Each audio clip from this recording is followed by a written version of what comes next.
जातो। आपण सर्वांना माहीत आहे कशा पद्धतीनं स्वामी विवेकानंद हे आपल्या भारत देशामध्येच नाही तर पूर्ण जगभरामध्ये त्यांना मान सन्मान मिळतो, त्यांना वंदन केलं जातं, त्यांच्या पुढं लोक नतमस्तक होतात।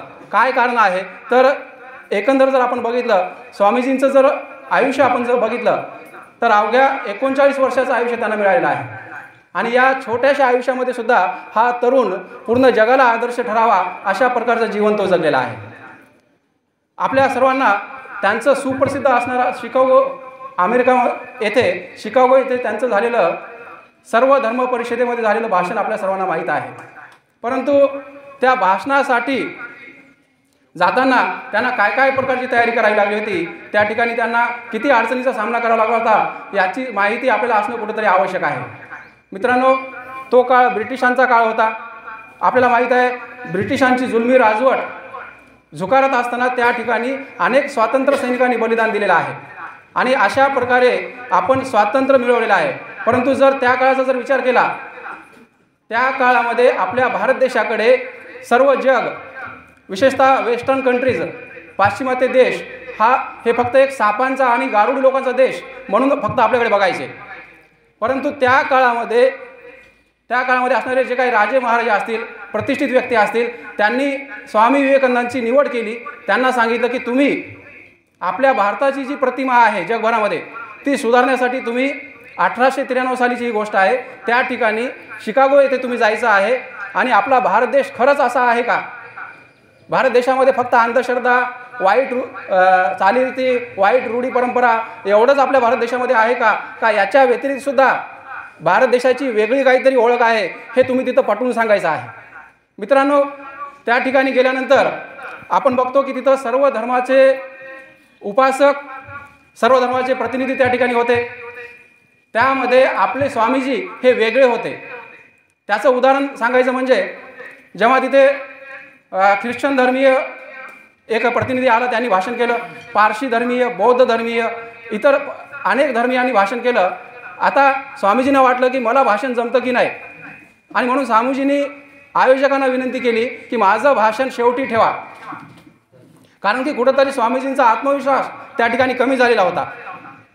स्वामीजींना वाटलं की मला बोलता येईल किंवा नाही बोलता येईल असं एक मनामध्ये चिंता निर्माण झाली होती आणि त्यासोबतच जेव्हा स्वामीजी शेवटी भाषण करायला उभे राहिले तेव्हा आपण बघू शकतो स्वामीजींचा तो वेश बघून सगळ्या लोकांना वाटलं की हा भिक्खू, हा महाराज, हा भगवाधारी व्यक्ती म्हणजे एकंदर हा काय बोलणार म्हणून सगळेजण हसायला लागले। परंतु जेव्हा स्वामीजींनी पहिल्यांदा त्यांच्या तोंडून एक शब्द निघाला, sisters and brothers of America, तेव्हा मात्र आपण बघू शकतो की त्या ठिकाणी उपस्थित असणाऱ्या जवळपास 7000 लोकांनी उभं राहून जवळपास 2.5 ते 3 मिनिट टाळ्यांचा कडकडाट त्या ठिकाणी झालेला होता। ही आहे स्वामीजींची प्रतिभा, हे आहे स्वामीजींचं व्यक्तिमत्व। आणि एकंदर जर आपण बघितलं की स्वामीजींना हे कार्य करण्यासाठी अनेक अडचणींचा सामना करावा लागला। स्वामीजी जेव्हा अमेरिकेमध्ये गेले तेव्हा तिथलं प्रतिकूल वातावरण असेल, तिथली कडाक्याची थंडी असेल, ह्या सगळ्या वातावरणामध्ये त्यांना कधी वाटायचं की मी इथं थांबू का परत भारत देशात जाऊ असाही विचारायचा। परंतु तरीसुद्धा स्वामीजी तिथं टिकून राहिले। त्याचं कारण एकमेव की मला माझ्या देशाची प्रतिमा उजळायची आहे, चांगली करायची आहे, मला माझ्या देशातील वंचित असतील, दलित असतील यांचा एक आवाज बनायचा आहे आणि त्यांचे विचार इथं मांडायचे आहेत आणि म्हणून या प्रतिकूल परिस्थितीमध्ये सुद्धा त्या ठिकाणी स्वामीजींनी ते महान कार्य केलेलं आहे। त्यासोबतच आपण जर बघितलं स्वामी विवेकानंद हे रामकृष्ण परमहंस यांचे पट्टशिष्य म्हणून ओळखले जातात आणि रामकृष्ण परमहंसाची जी शिकवण आहे, जी अध्यात्माची शिकवण आहे, जी माणुसकीची शिकवण आहे, जी सर्वधर्म समभावाची शिकवण आहे, ती जगभर पसरवण्याचं काम आजही रामकृष्ण मिशन या मिशनद्वारे जगभर पसरवले जातं। त्यासोबतच स्वामीजींनी आपल्याला नेहमी बलोपासना किंवा फिजिकल फिटनेस याचंही महत्त्व खूप सांगितलेलं आहे।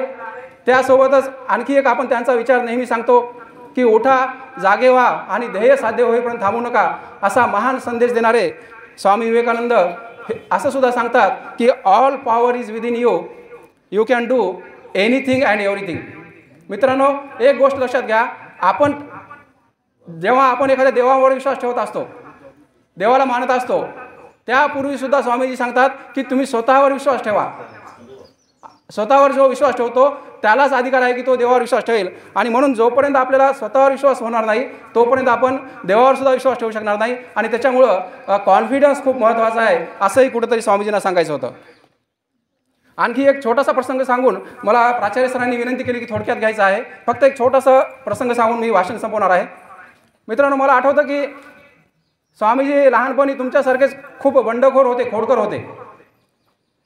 त्या ठिकाणी काय झालेलं आहे की आपल्याला असं वाचण्यात येतं की स्वामीजीच्या आईनं महादेवाकडे प्रार्थना केली होती की माझ्या पोटी एखादा देव जन्माला येऊ दे, म्हणजे एखादा चांगला व्यक्ती माझ्या पोटी जन्माला यावा अशी प्रार्थना स्वामीजींच्या आईची असायची. पण आपण जर बघितलं, छोटा नरेंद्र हा खूपच खोडकर मुलगा होता.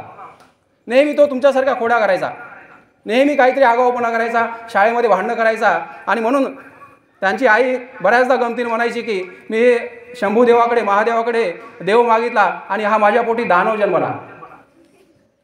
अशी सुद्धा त्या आईची भावना झालेली होती. आणि याच्यावरून तुम्हाला कळू शकतं की तुम्ही जसे आज खोडकर आहात तर तसेच तुम्ही खोडकर असणं हे काही चुकीचं नाही. पण निश्चितपणे तुम्ही जर अभ्यासाची कास धरली, तुम्ही जर आपल्या महाविद्यालयामध्ये होणाऱ्या, शाळेमध्ये होणाऱ्या विविध उपक्रमामध्ये भाग घेतला, गुरुदेवांचं ऐकलं, शिक्षकांचं ऐकलं, पालकांचं ऐकलं, तर निश्चितपणे तुम्ही सुद्धा एक महान व्यक्ती घडू शकता. या संदेश निश्चितपणे आपल्याला स्वामीजींनी दिलेला आहे.